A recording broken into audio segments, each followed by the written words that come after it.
This is Sports Talk, home to great debates and the hottest sports topics. Now, here are your hosts, Jeremy Farina, Justin Paolillo, and Holden Pirelli.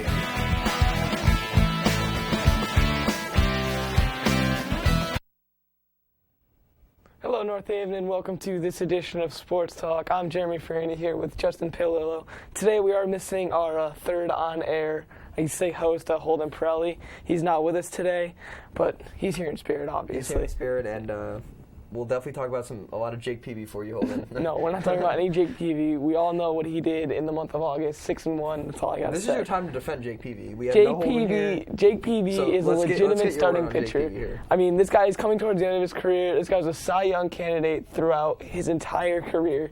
Early on when he was with the Padres, that was when he was the best. I mean, you can't argue with Jake Peavy's greatness. And then adding on to it, he got the San Francisco Giants in the postseason, and then they won a World Series. You can argue without him, they're not there. Not to mention, he is legally blind, by the way. So this guy is pitching great baseball. And legally blind. Yeah, he is. I was reading if he doesn't wear certain glasses or contacts, he can't see the catcher. He can't see. So a lot of the times what he'll do is he'll call him out and be like, "What were you calling? I couldn't see it." So this guy's like, this guy's at a legit. disadvantage. He's legit. You know, I don't think we can make fun of him here because he's a good pitcher. Anyways, we're going to start the show off with a little bit of an NFL draft preview. We're just going to go over the quarterbacks for this one. Obviously, Marcus Mariota and Jameis Winston are the two heading in that a lot of teams are looking into. Rumors that Tampa Bay is going to use the first overall pick on one of these guys. It looks like they're leaning towards Jameis Winston, but who knows? You got a lot of time left. The combine still to come. Justin, if you were the Tampa Bay Buccaneers, who are you taking, Jameis Winston or Marcus Mariota? If I'm the Buccaneers, This one's up in the air for me because I would take Jameis Winston on talent, on just pure talent, because I think he's one of the best NFL ready quarterbacks I've seen in a while since Cam Newton and Andrew Luck. So I would definitely take him on talent alone, but it is right near his old college, Tampa Bay, probably about 20, 30 miles away. So not that he's going to go party there every weekend, but that could be somewhat of an influence. I think if anything, you want to get him away from there, start fresh. But pure talent alone, I'm taking him. But if you want to maybe reduce the personal life of the rough personal life he had, or prevent any social media stuff, I would probably go with Mariota. But I think it's up to the Buccaneers. If they want talent and the best chance to win, I think you got to go with Winston. But if you want to, get a good guy as your quarterback, and you don't want to risk any like Manziel problems or whatnot, or you don't want media down there. Because, I mean, if a guy gets in trouble with the media or a scandal, he's not doing anything on the football field. So that's definitely going to hurt your team. So, but overall, I think you have to take Jameis Winston here because I think he's out of those two, he would be the best in the NFL. I think this reminds me a lot of the Giants last year, mentioning they were using their picks on safe guys. Odell Beckham, their first pick, never had a problem, was actually one of the more higher talked about, I guess you could say, college athletes. A lot of people liked what he did. Didn't seem like he's ever causing any problems. Andre Williams, obviously, was a great character. He was beloved at BC and played well in the NFL as well. I think if you're going in with that philosophy where you don't want to pick someone that's going to cause controversy or have any possible problems outside of football, you have to go with Marcus Mariota just because he's a model citizen. I mean, the Heisman Trophy winner. I mean, obviously Johnny Manziel is the Heisman Trophy and Jameis Winston, but it seemed like after he won it, he stayed as humble as he was before. I mean, even after he lost the national championship, he had the interview they had to go through, and he seemed to handle it very well. I mean, obviously he's disappointed in his team not coming out the national championships, but at the same time, he's not being disrespectful. He's taking care of business, and that's what the NFL is going to be, a business.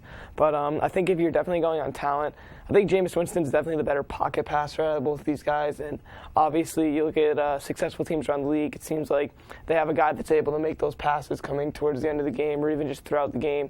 You have to be able to hit those throws. I mean, Aaron Rodgers does it. Tom Brady does it. You can even argue that Russell Wilson does it. And I mean, maybe it's situational, but obviously he's not throwing as much as these guys, but he's getting it done. So I think that if you're looking based on a skill point with the most ready quarterback at this time, it'd be Jameis Winston. But I mean, Marcus Mariota still had success. I think if he's put in the right scheme, it could definitely work. But it depends on how much of your offense you're going to devote to him. Another aspect of Jameis Winston is, I mean, if you go down to Tampa Bay, you have a great veteran group there, specifically Vincent Jackson at the wide receiver spot, who I think if Winston got out of line, I think he'd be the first guy to say, get back here and play. Like, he's not going to take any crap from a young rookie like Winston, regardless of how talented he is. So I think if Jameis is going to go anywhere in Florida, I think Tampa Bay would be the best spot. Obviously, you're not going to go to the Dolphins. Well, the Jaguars are an option, but the Dolphins are out of the question. But I just think staying close to home's risky. But I think Tampa Bay has the assets to keep him in correct shape there. So. And Tampa Bay wouldn't be a bad spot for him to step on, I feel like, it based on from a football aspect. I mean, Mike Evans had a great rookie season. Then you have Vincent Jackson. And, I mean, maybe if they keep Doug Martin, if he's able to turn his year around and he could do what he did a couple years back and be the successful running back they need, you can definitely see this offense being very good. And Lovie Smith, a defensive-minded head coach, if he can really get them going. I mean, they kind of struggled last season when it came to defense. A lot of people thought that they were going to be better than they were. But, I mean, overall, I think that was more, they didn't really know who their quarterback was, whether it was going to be Glennon or McCown. But overall, I think that if that defense can step up and you insert Winston into that offense, they could do some serious damage in the NFC South.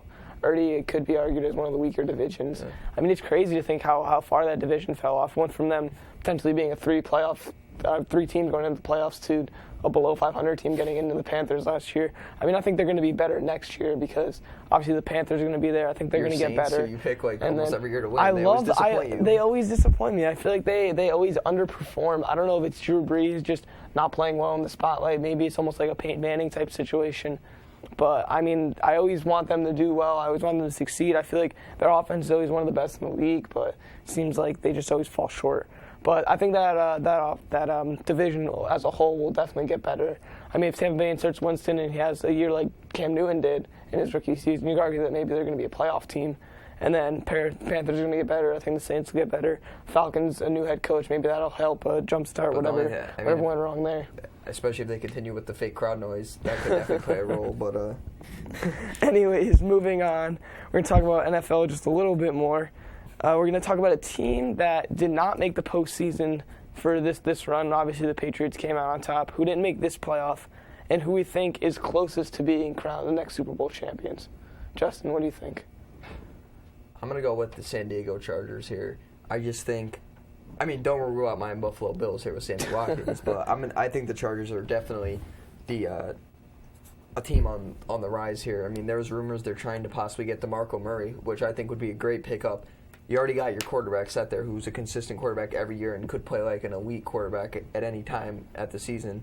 They got a great wide receiving core, good defense, and I think the one thing that lacked them last year was their running game. And if you got a guy like DeMarco Murray to step in, I mean, that team's deadly. Even without DeMarco Murray, because they don't have him yet, I mean, we're talking about right now, I still think the Chargers are that team, especially with the division there. I mean, you got the Broncos who are talking about maybe Peyton Manning not even returning next year, so that team's going to kind of come off. And then you look at the Raiders, they're the Raiders.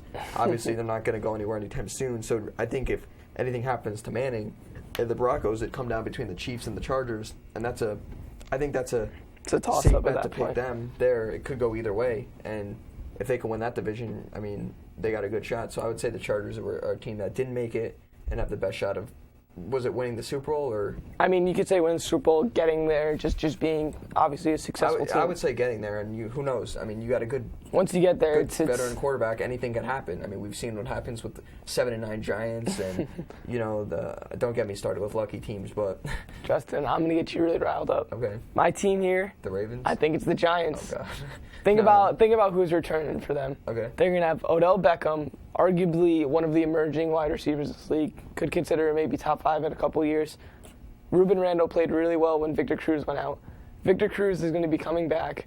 You have Andre Williams, Rashard Jennings in the backfield, Eli Manning at quarterback, a guy with experience in the postseason. I think if they get there, I think that offense is going to be good enough for them to get there. Well, no, if they get in the playoffs, they're winning the Super Bowl. Yes. They're definitely winning the Super Bowl if they get there. Doesn't matter what their record is. But I think that offense is going to be good enough. I think it comes down to the defense. If they're able to develop it, and it's able to be what it needs to be, it doesn't have to be the best defense in the league. I think they're really going to be able to put up points. I mean, Eli Manning, it seems like one year he's horrible, and the next season MVP candidate. But I think that he's going to play well. He's coming into a contract year. So that's more motivation. So is Philip Rivers, though. So, I mean, maybe that's a decision there. I also think you could get a team that, like the Chiefs, another team from the AFC West that missed out. I mean, if they have Alex Smith the whole time, I mean, they lost him for the last game. They needed, I think, the Ravens it was to lose to get in. But I think that they're right there. I feel like Alex Smith is able to play at a high enough level to lead a team. I mean, he was in the conference championship game with the San Francisco 49ers when Williams had that muffed punt and the Giants got into the Super Bowl. But I think that they're definitely right there. I think the defense is going to get better. If they can get some weapons for him, I feel like he's been throwing at Dwayne Bowe, and that's it. The whole time he's been in Kansas City.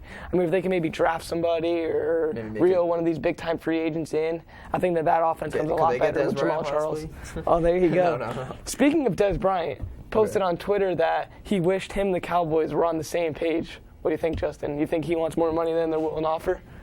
Now, does that mean the same page as far as plans for the future? I think it means same plans as in what Des Bryant feels he's worth and what the Cowboys feel he's worth. I would think, because I feel like Des Bryant's the type of guy who, he definitely wants to win a Super Bowl first and foremost, but the guy wants his money. He wants to get paid. So, I don't think he's leaving unless the Cowboys literally offer him close to nothing. I think he'll stay for... I mean, look, the Cowboys, they know what they're getting in Des Bryant. They're not going to give him some crazy low number. They're going to give him what they feel he deserves. If Des Bryant thinks he needs more, I think that's more of Des Bryant's problem. Because if the Cowboys, a team that has been known to pay high, isn't giving you the money you want, where are you going to go? I mean, aside from the Jacksonville Jaguars, who probably throw a lot of money at you, but it's going to be tough. But what do you think? Do you think Des will stay in Dallas, or do you think he's heading to Kansas City? I think a lot of this is going to come down to what happens with the NFL and Adrian Peterson. Because at the beginning of this season, Adrian Peterson said he wanted to be a Cowboy. So go play down in Jerry World. If you look at this from a business standpoint, if the NFL says, all right, Adrian Peterson's good to play next season, I think he's leaving Minnesota because what's going on there. Teddy Bridgewater is developing. Listen, I don't think he wants to be a part of that. I'm not saying Teddy Bridgewater is not a legitimate quarterback, but I'm also not saying he's Tony Romo. Not that that's the hierarchy of quarterbacks. But anyways, I think that if Adrian Peterson can come to Dallas, do they use that as a negotiation tool and say, we had DeMarco Murray last year. Now we have the best running back in the league on this team. Plus you. You're going to, exactly. And, plus the defense. Will you take $5 million less to come here and have a shot at being the best offense in the league and going to the Super Bowl? Or does he say, give me my money, I don't care. I'm getting out, I'm going here. Especially if it's $5 million, it's like, obviously that seems like a whole lot to us. But well, maybe to him, I think it would be more than $5 million. That was, something like that. You look at what Larry Fitzgerald got. He had a huge deal. I think he was making like $15 million a year. He's still making $11 million. Will you do it for $10 million a year if we bring in, Adrian Peterson and keep everyone on our offense the same? That's where it gets interesting. But I also don't know if Des Bryant's going to have much of an advantage on the Cowboys, because is there another organization that's going to want to deal with him? Because I remember it was 2 years back. I think it was Dallas put all these rules that he wasn't able to do this, and he had to sign a contract saying he was going to do this. Is there really another organization in the league that's going to really want to deal with that? Is really what it's going to come down to with Des Bryant. But I think he's definitely going to get paid regardless of wherever he goes. I mean, you could argue he's the best wide receiver. I mean, he's definitely top 5. I mean, you could argue he's in the top 2. But here's with your pick on the Giants. Odell Beckham Jr. will tear his ACL week 2 next season. That happens to every Giants wide receiver who comes out of nowhere, gets hurt next season, and they're like, just wait till he comes back. I mean, he didn't play the first 4 games of this season, so who knows? Yeah, because he came out of nowhere. Oh, yeah, obviously, guys like you. Well, no, it was, I remember they were doing a report, and they said, the Jets were taking him if the Giants didn't pick above him, so that would have been interesting. Odell Beckham goes to the Jets. Is he even the same guy right now? I mean, at that point in the season when he started going big, you had Michael Vick going 1 of 9 and Geno Smith going 1 of 10 against the Chargers. So maybe Geno Smith is a superstar right now. Oh yeah, no, he's a Pro Bowler. He said it himself that Geno Smith he thinks is a Pro Bowl caliber player. What do you think? Geno Smith. I remember what he's just one of those guys that.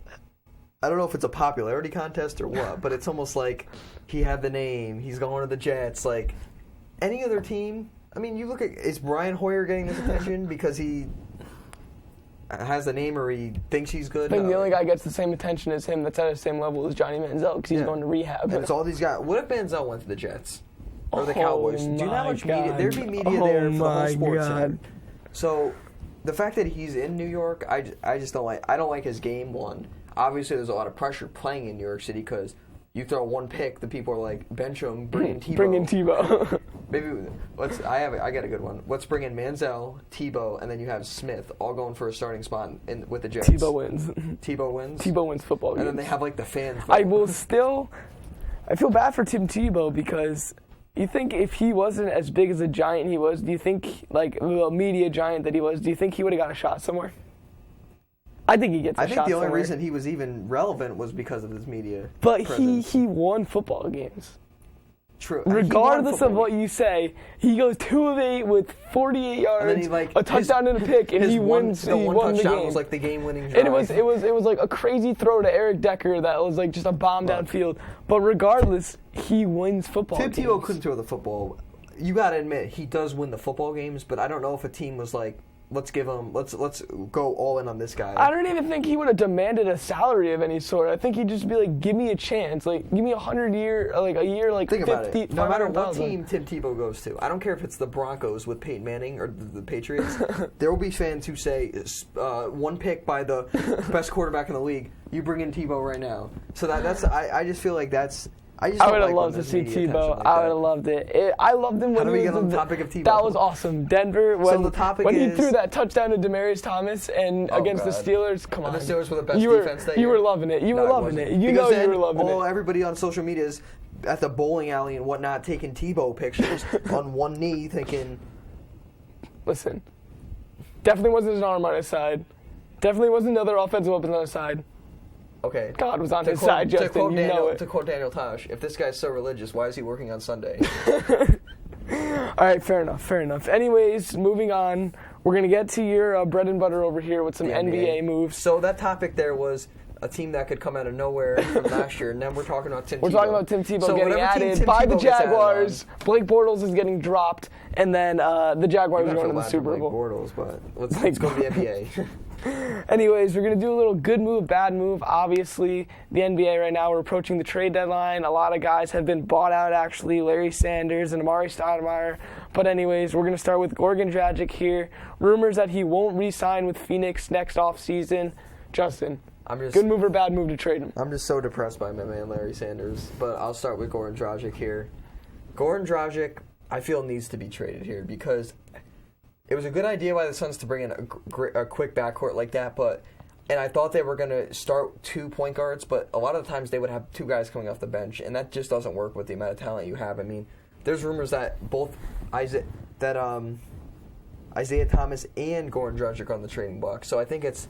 And there's also another rumor that they want to keep Goran Dragic, and they're willing to trade Isaiah Thomas to do that. So there's a lot of different conflicting reports. There's reports that Goran Dragic has absolutely no desire to re-sign with them. He wants out, so they're going to trade him. But the other thing is, does a team want to just pick up his contract for rent so he can walk next year?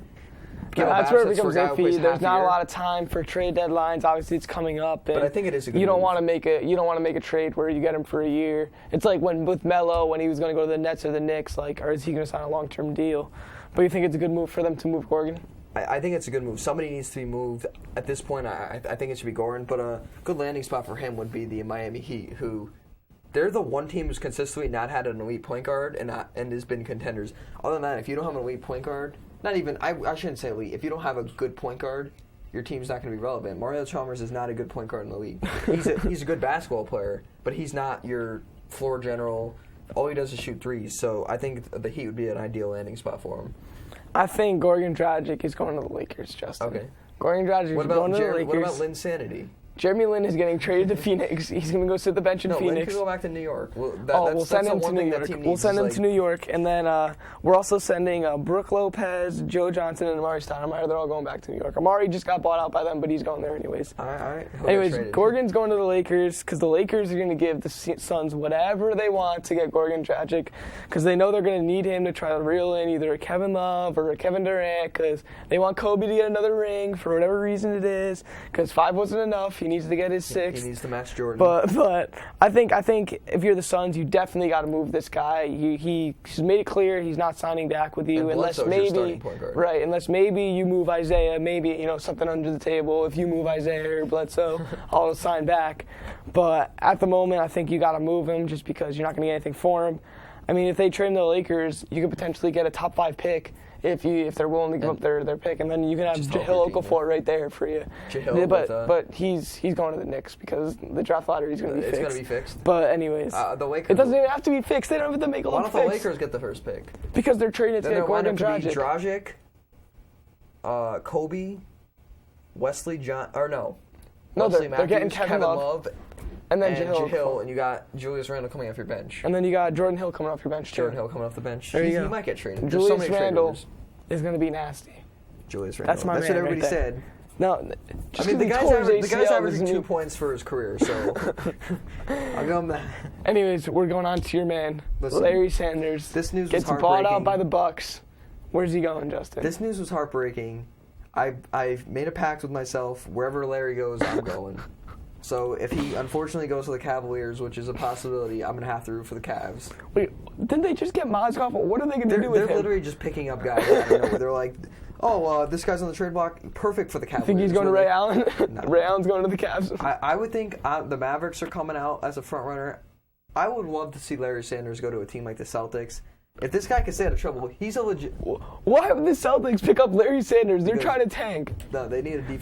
They're like 10th in the East. They're like borderline playoffs. Defensive stopper. I'll tell you right now, Larry Sanders, when healthy, could be arguably a top 3 defensive center in the NBA. Back in 2011 or 12, this guy was a fantasy before beast. He was a painter. Before he was a painter, yes. The guy was averaging 10 points. 10 rebounds, 3 blocks, 2 assists, and 1 steal. 2 assists. The guy was stuffing 2 assists out of the post. 2 assists out of the post, yes. And wait, give me somewhere else other than Celtics, because Lord, if he goes to the Celtics, we're never talking about Mavericks the NBA. Are good. The Mavericks would be a good pickup too, because, I mean, you could have Dirk and Chandler as your starters, and then coming off your bench, you have Stoudemire and Sanders. You're number 1 defensive center. I would definitely go root for the Mavericks because I like Rondo. He's there. I like Dirk, he's there. I like Stoudemire, he's there. So I would. What if he goes to the Rockets? If he goes to the Rockets, that's your MVP, James Harden. That is the best defensive front court ever. Ever? If he goes to the Rockets. Whoa. What is the best? Not ever in the league. In the past 10 years, that would be with him and Howard on the court together. Nobody's getting a layup. Dwight Howard's overrated, but besides the point. But I just it was a good move for the Bucks because they clearly need to go in another direction. They saved a lot of money. Unfortunately for me, it wasn't a good move because I love Larry Sanders on the Bucks, but for the Bucks organization, it was a good move. I'm telling you where Larry Sanders is going right now. You ready? Where's he going? Ready? He's going to Golden State. Okay, I'll take it. They're going to be nasty. Yeah, he'll get some nice some chase down blocks, throw a lob to Curry. We're in. Wait, wouldn't Curry throw him the lob? No. Why is 2 Curry assists from the post, dude? Oh, that's his 2 assists. He's going to the Golden State, or he's going to. He's got to go to some crap. Clippers, he's going to the Hornets. That's not a bad move. I mean, he's going to the Pelicans. They're going to have Sheik Davis and Larry Sanders. I would love for him to go to the Pelicans. That would be oh man. Honestly, any team, I'd root for them. So, best of luck to you, Larry. Please don't get into trouble. I miss you on the Bucks. I just bought his jersey too. Oh, you bought his Bucks jersey? Now I'm gonna have to go get whatever team he goes to, and he better keep his number 8 too, because I like that number. He's gonna change to number 22. No, 13 or 22, you can't. All right, moving on. We're going to talk about Brook Lopez. Obviously, the Nets haven't had the season they wanted the last 2 years, really. Where do you think Brook Lopez is going to end up? One, it's a good move. That if we need to drop him, move in a new direction, rebuild, and the Oklahoma City Thunder seem to be the front runner. Yeah, for him. that is. I have to agree with you. That's the one piece they need. I mean, Ibaka he's always been known for his defense. He's only going to give you about 15 points a night. So what they've always needed is a dominant post scorer. And that's where you're going to get Lopez, who can block shots.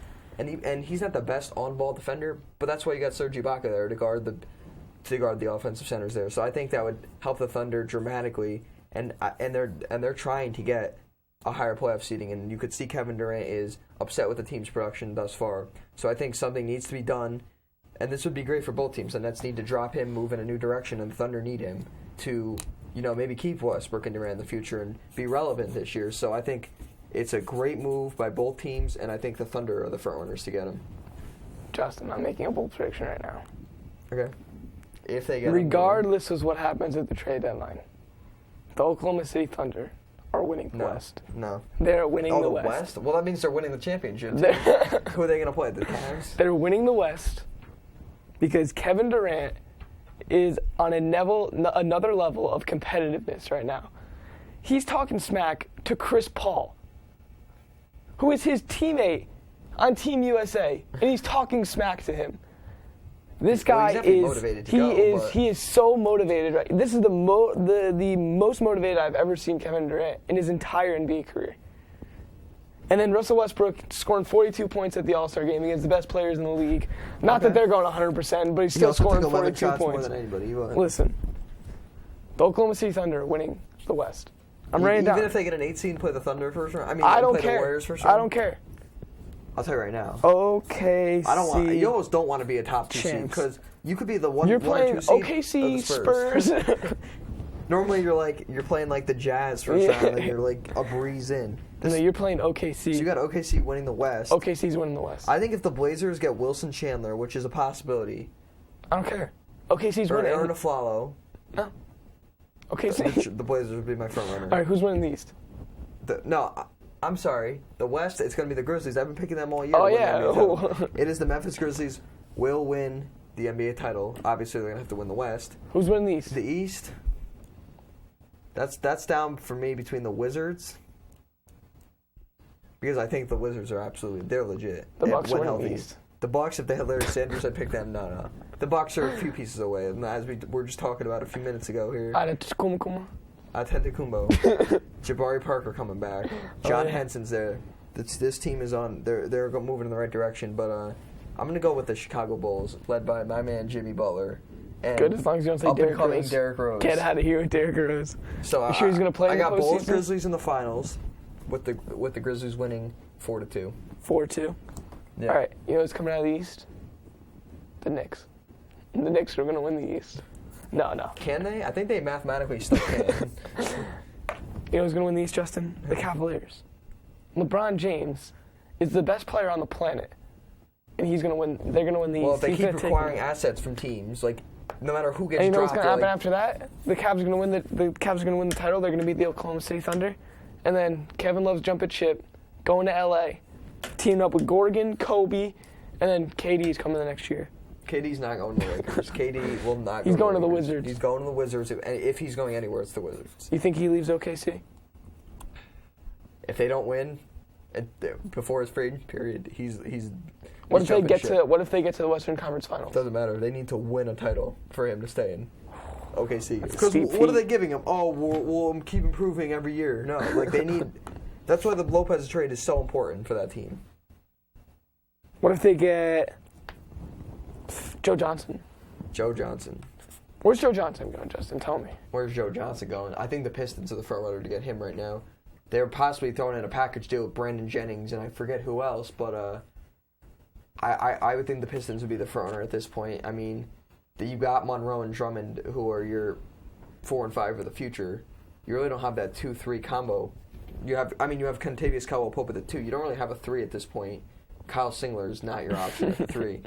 He's a good player, but not your starter. Joe Johnson could slide into that 3 spot nice.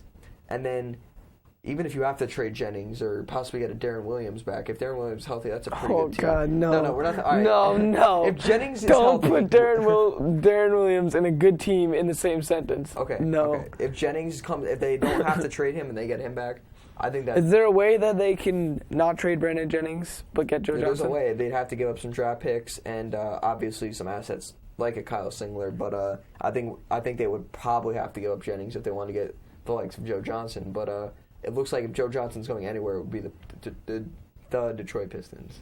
I think Brook Lopez is going to get traded because I think Plumlee is the guy they're going to try to build around at the 5. I don't know if they're going to get rid of Joe Johnson, though. I think that's the guy that, if anyone, they're going to try to hold on to.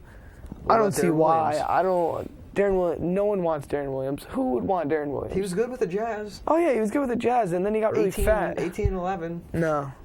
Boozer. Tell me who wants Darren Williams right now. I'd say the Rockets want him.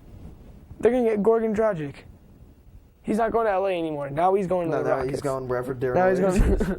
As long as I can stop him. The Knicks aren't even going to take Darren Williams. That's how bad Darren Williams is. That the Knicks aren't even going to take him in free agency. But anyways, Justin, Amari Stoudemire gets bought out by the Knicks, going to the Mavericks. Going to the Mavs. Is that a good move? Officially signed today. Is that a good move? Guy's making less than $1 million per year, but what this guy's... I've loved Amari Stoudemire my whole career. I mean, me and my brother and I used to play NBA Live 2003 when he was back on the Suns. I think it was his rookie year. I always used to be the Hawks with Theo Ratliff and Jason Terry. My brother always used to be the Suns with Amari Stoudemire and Steve Nash. And I loved his game. I mean, people forget this guy was an MVP candidate his first year in New York, but nobody remembers that. They just remember him punching a fire extinguisher getting hurt. So this guy has talent. He's no scrub. And Melo came and he wasn't. And then Melo comes and he's not the star anymore. But this guy could play. So and the one thing the Mavericks needed was an inside scorer because Chandler's an alley-oop finisher and an offensive rebounder, and Dirk's gonna pump fake for the rest of his career and shoot. He's not going inside. So they need that inside scorer. Amari Stoudemire fits in perfect with the Mavs. The Knicks definitely need to get rid of him to move forward, and so it was a good move both ways again. Is Kobe winning another championship, Justin? I think Kobe will. You think he's winning the championship? Depends on who they get. If they can get Love and Westbrook and like Dragic, as you mentioned, I think he definitely can. If Kobe's healthy, all you have to do is get him in the playoffs, and he can go on a tear, especially if you got pieces around him. Or he could tear his ACL. He could tear his ACL, rotator cuff, or Achilles tendon. He's been doing a lot of tearing lately. Not necessarily on the basketball How many good years does Kobe have left? Kobe's got 2 good years left. 2 good years? After So you're telling me... Maybe it'll be like a Karl Malone situation where he goes to like Karl Malone his last year, goes to the Lakers, desperately trying to win a championship, and they get beaten They got finals? beat in the Western Conference Finals? Was it the Western Conference Finals? It was 2003. Yeah, I don't remember. Who did they lose to? The Spurs. Yeah, they lost to the Spurs, beat that's right. Because the Twin Towers. David Robinson was gone then, but Duncan was still playing at the time, but I know what you mean. Like, Kobe's got 2 years left. Kobe's got 2 years? 2 good years left. I heard he's going to the Cavs. No, he's not. Yeah, he'll go to the Cavs, because if he gets bought out, the Cavs could take him. Perfect landing spot. Wait, so are you telling me LeBron and Kobe would work on the same team? LeBron and Kobe would not play on the same team. Why wouldn't they work? Okay, so in the fourth quarter, team's down, let's say 5. Who's bringing the ball? LeBron? No, Kobe wants the ball. Kobe's so where's shooting all LeBron? day. Going to be a corner shooter? That's not his game. I want you to dissect Hamden Regionals basketball. What's the key? You're playing a 2-3 zone at Hamden Regionals basketball. What do you got to do? Basketball, you just go middle, short corner. I was stressing my team. Describe to me this play. All right. So I'm the point guard here. I'm bringing the ball up. You have a guy bringing the ball up. You have a dude on either wing. Okay. Guy in the middle, preferably a good passer, but he's got to have some size too. And then a guy around the baseline who's generally quick, decently tall. And basically, it's very easy to beat the zone that way because, so say you pass it to the middle. Right. That's what the goal is, ultimately, correct? If the center doesn't step up, or the guy in the middle, that guy's a seven-footer, easy shot. If the guy steps up, the dude running baseline's open for an easy layup. Right. If both guys are covered, there's a dude in the corner wide open for a 3. If you as the point guard, say you swing it to the 3-point guy in the corner, either nobody steps up and he has a 3. If the guy in the bottom of the zone steps over, then the guy in the middle can't guard 2 people. He can't guard the baseline. This guy shifting over, so he's got to help out. So then either a guy has a layup or a jump shot. So there's always an option. There's always a guy open. So that's how you beat it. What if they could run a 3-2? A 3-2, you just have a guy standing on baseline and he gets a layup. It's pretty easy. Wait, we got to penetrate first, or you just you just pass it to him? He's literally just wide open. Layup, yeah. How does that work? Especially how do you just how does the zone play? My team played against the 1-3-1 zone, and I believe I was on the baseline. Okay. And I was just standing there wide open. It's like they didn't even. Oh yeah, I remember that. They didn't even put into account that's even part of the court. Right. They're just assuming everybody shoots threes, but that's generally how you'd beat it. Right. So do we have any more? And we're getting word in that the yellow team you're playing this weekend, they said they're going to play man on you. I mean, what's your strategy? On man? I would just say jack up all the shots you can. No. Man, you got to do a lot of off-ball screens, as we did in the first game with you and Parham there. Right. And definitely the screen play, it's going to be a big aspect of the game. But a lot of give and goes. You definitely can't go isolation because nobody's good enough to create their own shot off the dribble. Okay. And we got a couple guys who think they are good enough, but nobody is. And I'm also getting word that Jeremy Farina is averaging 12.5 points per game the last 3 games. I mean, what do you have to say about that? That is true, but Me personally, I think I'm leading the league in steals, like 3 or 4 games. So the Hornets, while we don't win a lot of games, I mean, what's going to be the key to turn it around? I mean, do you think you can win your last 2 or 3 games here? definitely. If our team is 100%, we would have been undefeated at this point. I mean, what's it like? I mean, how do you attack the game when you're losing a big figure like a Dejan or Steve? How do you attack the game? It's tough because a lot of the times you'll plan to have that guy, them, and then you they don't show up, and and they then just you gotta just do but stuff. Like if we're People lacking plan a Steve, I mean, what do we have to do for our lines here? How we got to set them up? You got to make sure you or Luke or somebody's bringing the ball up. Right. It's tough. But then how are we going to run middle if me or Luke are on separate lines here? We got to pair him where you run in the middle, and who's running baseline? Yeah. It's tough. That's why if we just need attendance. Right, we just need attendance. And then what if we're losing you? What are we going to do then? If we're losing me, you might as well just forfeit the game. Because, I mean, I do it all. You do it all? Yeah. How many points do you have? If you're not there, we have to forfeit. I heard you're 5th in the league in rebounds. No, I was until Dejan came back. Dejan, how many rebounds do you think? On the boards. Dejan showed, what, 3 games? 3 games. 4 games? But he took all the boards from me. So what do you think? He's averaging like 20 boards per? Enough with the Hamden Hornets. You got any more topics you want to talk about? Yeah. Let's go with the original player comparison that we did back, I believe it was in school 2 years ago. Kyrie Irving or John Wall? Years gone by since we last discussed. Who would you rather start your franchise with? Listen, I originally picked John Wall. I love John Wall. Okay. Ability to get to the basket. I mean, he's improved his jump shot a lot. Ability to pass the ball. I mean, Bradley Beal loves him. Obviously, he's getting him good looks. Paul Pierce loves him as well. That's why he came to Washington. But I'm taking Kyrie Irving every day and twice on Sunday. You want to know why, Justin? Why?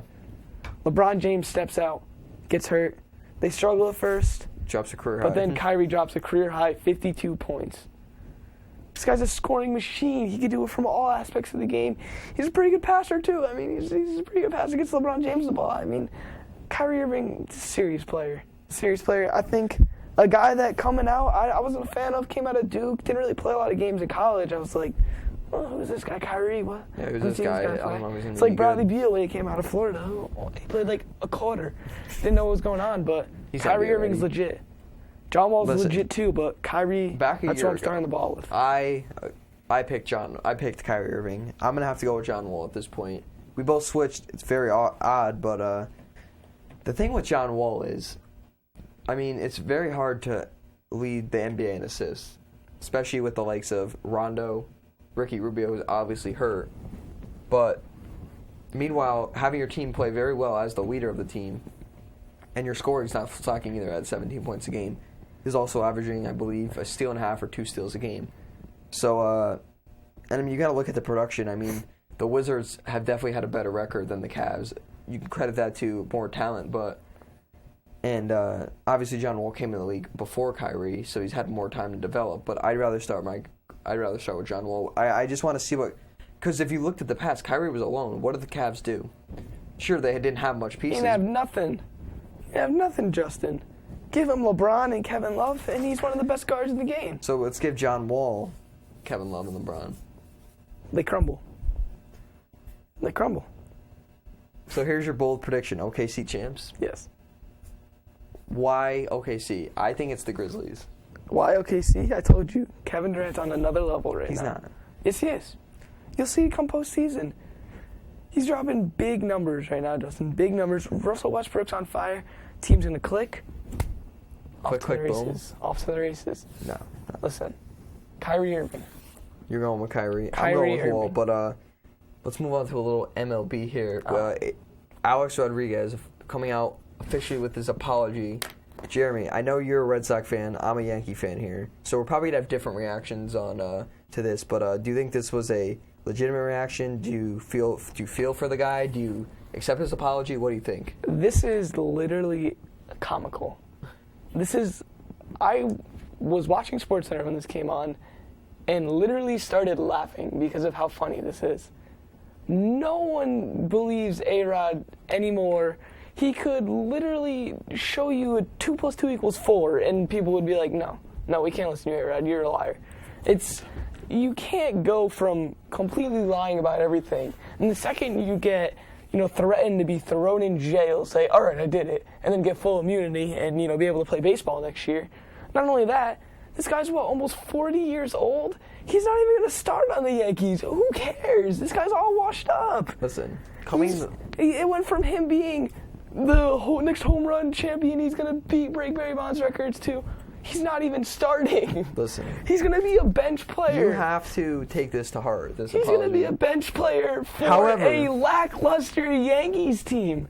That's probably not even going to contend for the playoffs. However, as I said, obviously A-Rod had to put some heart into apologize, but I almost feel like he was pushed into this because ever since he's on this, everybody's like, what are you doing, A-Rod? You're letting the Yankee fans down. You're letting the Yankee organization down. What was he supposed to do? Just come back and play and pretend that nothing happened? He had to come out with an apology. Nothing he could have said that would have made the situation better. But obviously the apology isn't legitimate because does he really mean it? I mean, it's just a piece of paper. It's not like he... A-Rod doesn't even matter anymore. He's you want to know a joke. sincere apology? If he comes back on that field, even if he doesn't start, if he hits 20 home runs this year... He's hitting maybe 4 or 5.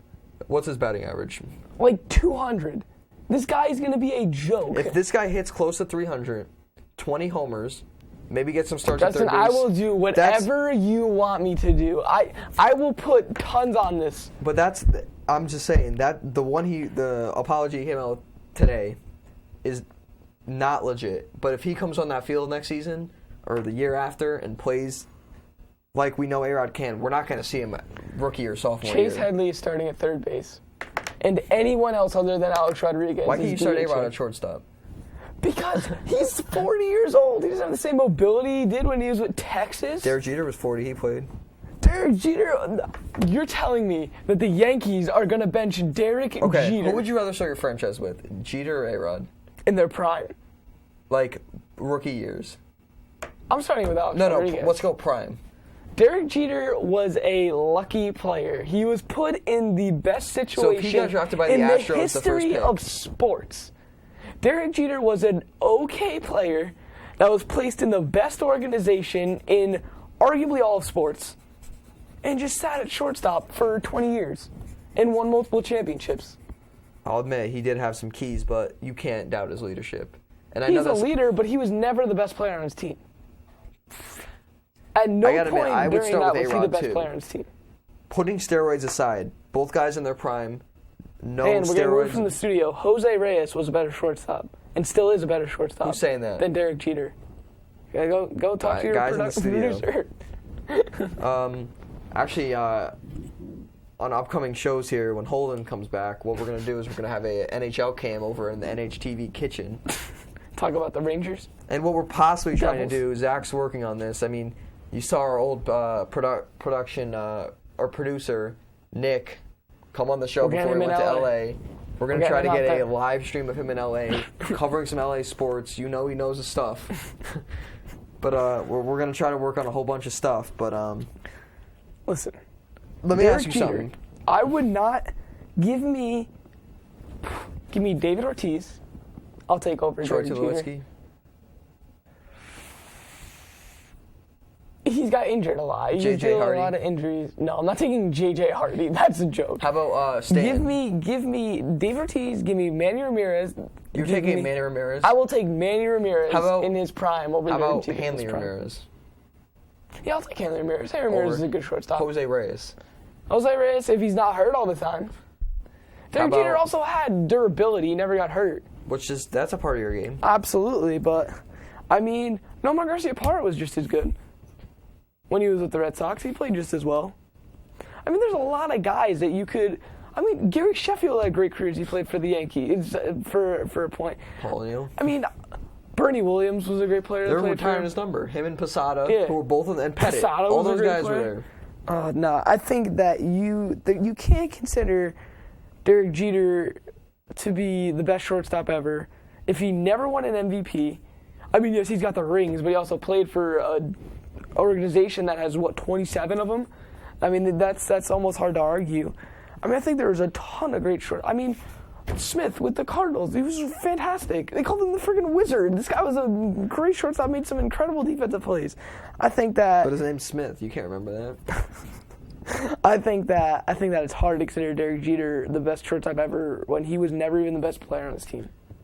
I don't know if I would call him the greatest shortstop ever, but he's definitely one of the best leaders in baseball ever.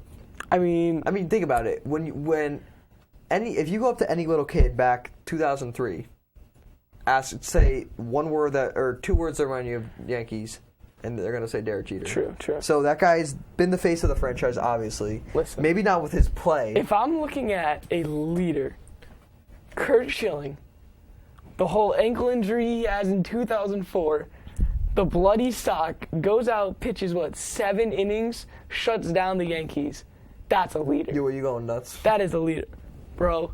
During that 4 days in October, I didn't sleep, Justin. I did not sleep. You want to know why? Why not? Because your Yankees went up 3-0. And you lost 4 straight games. 4 straight games. And you want to know why it was so good? Because the year before, Aaron Boone hit a walk-off home run in Game 7. And I cried myself to sleep that night. Wasn't Shane Spencer? Oh, no, that was way before. Yeah, it was way before. Shane Spencer with the 4 Grand Slams in 1 year or something. That night, I cried myself to sleep, and then you lost to the Marlins, so it doesn't even matter. And guess what we did in 2004? You win, and then J. Rue's local restaurant here going crazy. But Jeremy, I just want to go back to the NBA very quickly. Shoot. Obviously, we talked about the NBA All-Star Game. I think Holden and I did, and we touched a little bit upon it 2 weeks ago. But Curry winning the three-point contest and Zach LaVine winning the slam dunk contest. What's the better performance here? Gotta be Curry. Gotta be Curry here? Curry's the best shooter in the game right now. But was it expected that he wins? Because he is the best shooter? It was expected that LaVine was going to win, too. A lot of guys were taking him first. I think the 2 favorites won these.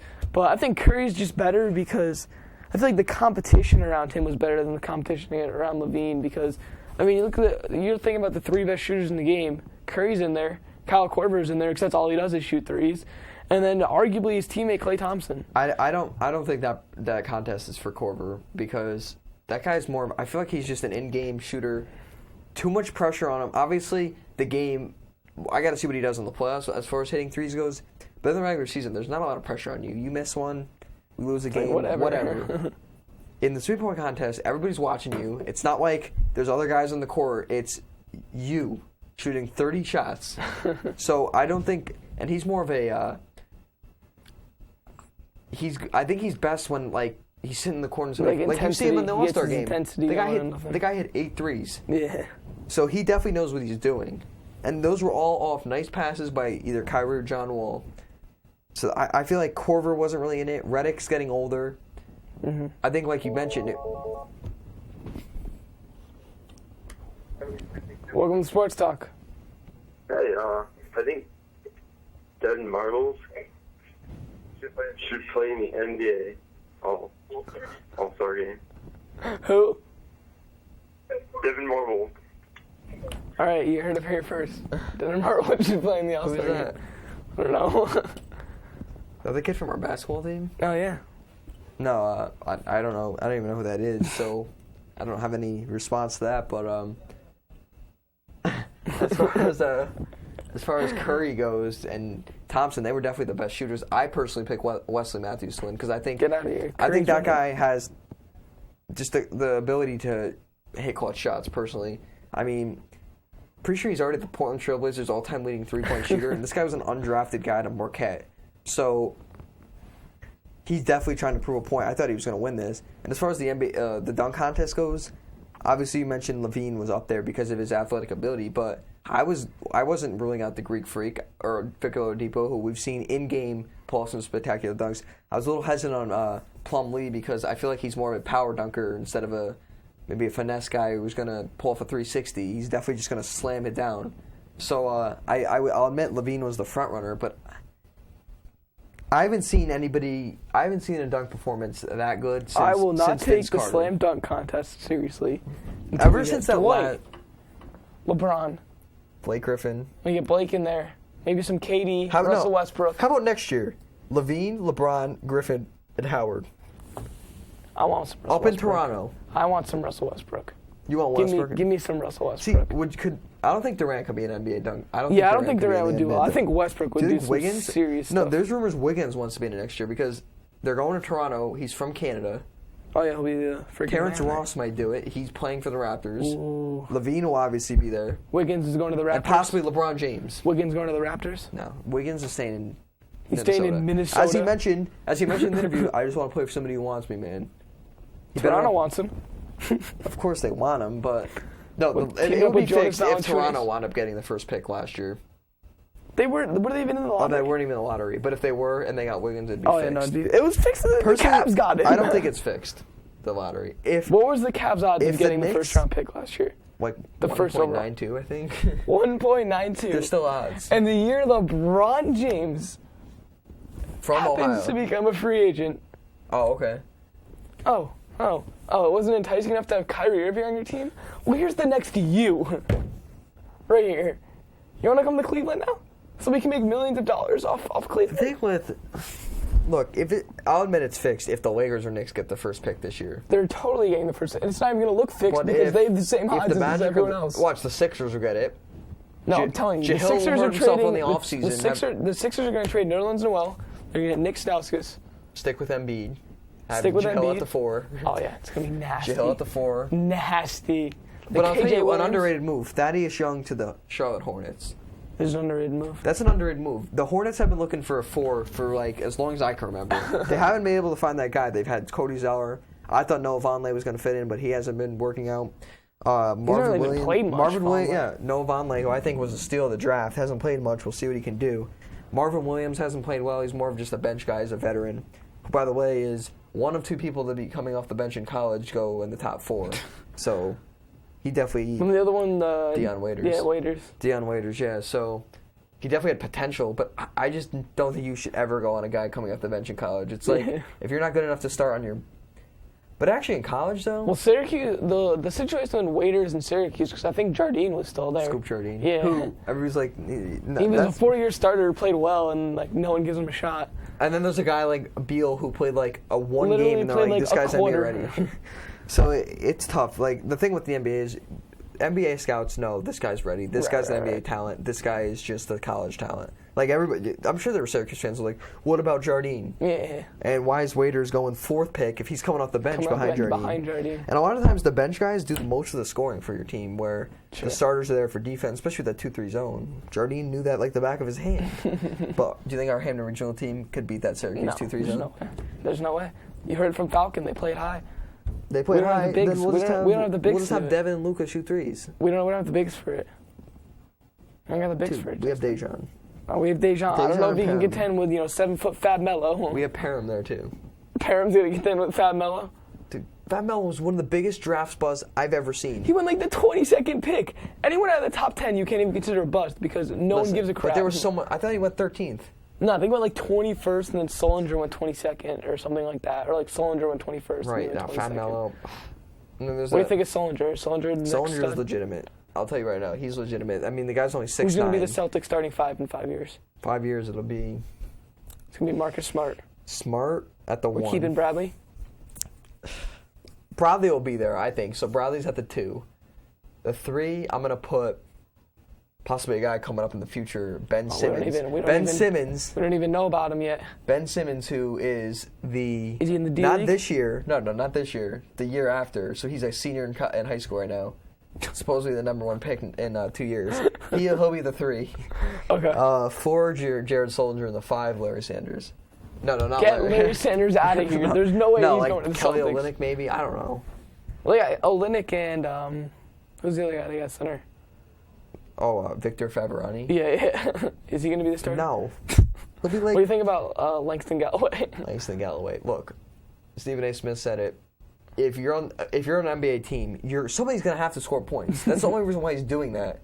Okay, he's averaging 15 a game. Well, what are they scoring 20 a game, and he's doing 70% of their work? No, the team's scoring 80, 90 points. If this guy's so good, I think he should be averaging 30 points a game.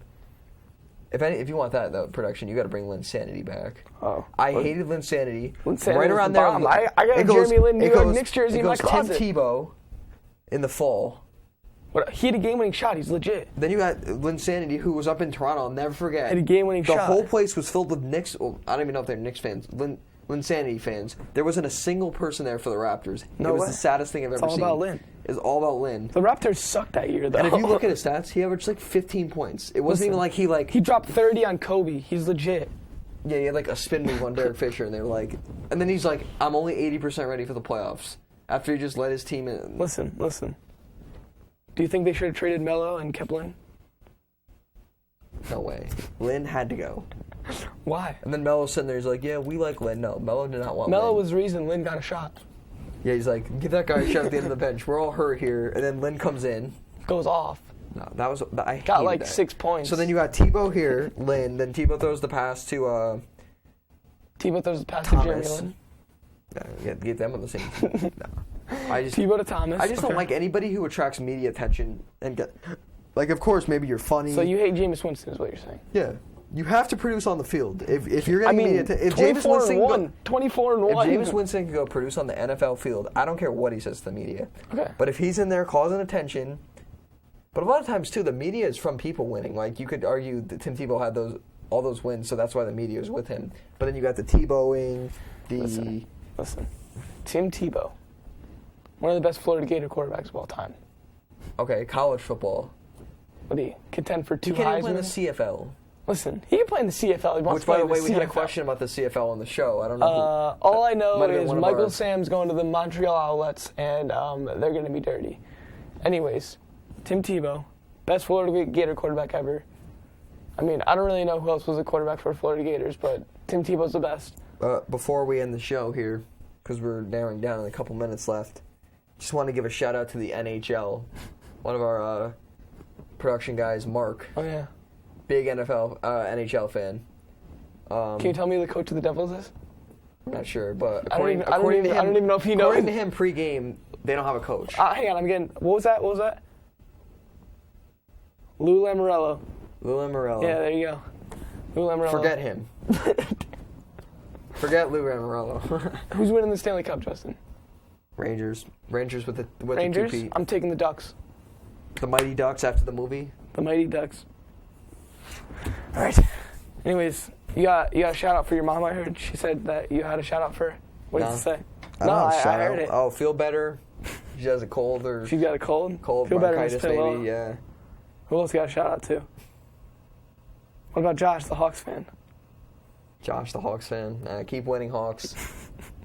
Jeremy's going to prom with his girlfriend. Yeah, I'm going to prom. That's usually what seniors do. Justin, are you going to prom?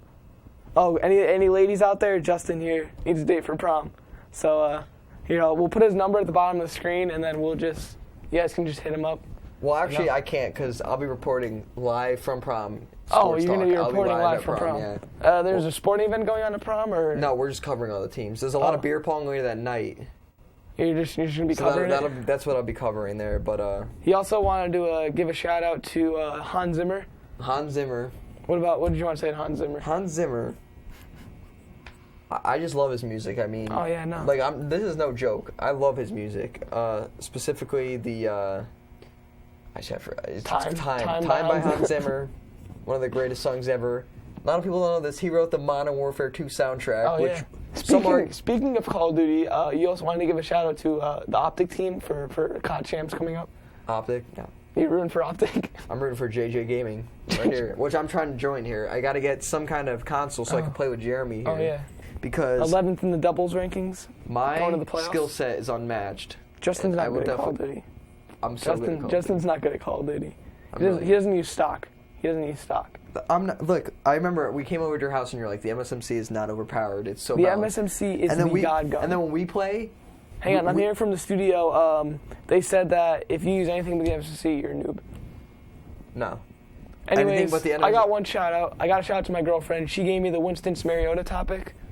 Thank you, Andrea. Good job. And have fun at prom. I'll probably grab an interview with you before the show. I think that's all we got, man. That's all we got for the show? I think that's all we got for this edition. Thank you for watching. We'll be back next week with Holden here. We'll actually talk more about sports. This was just a little fun show we had. But we'll see you next week. Thanks for watching.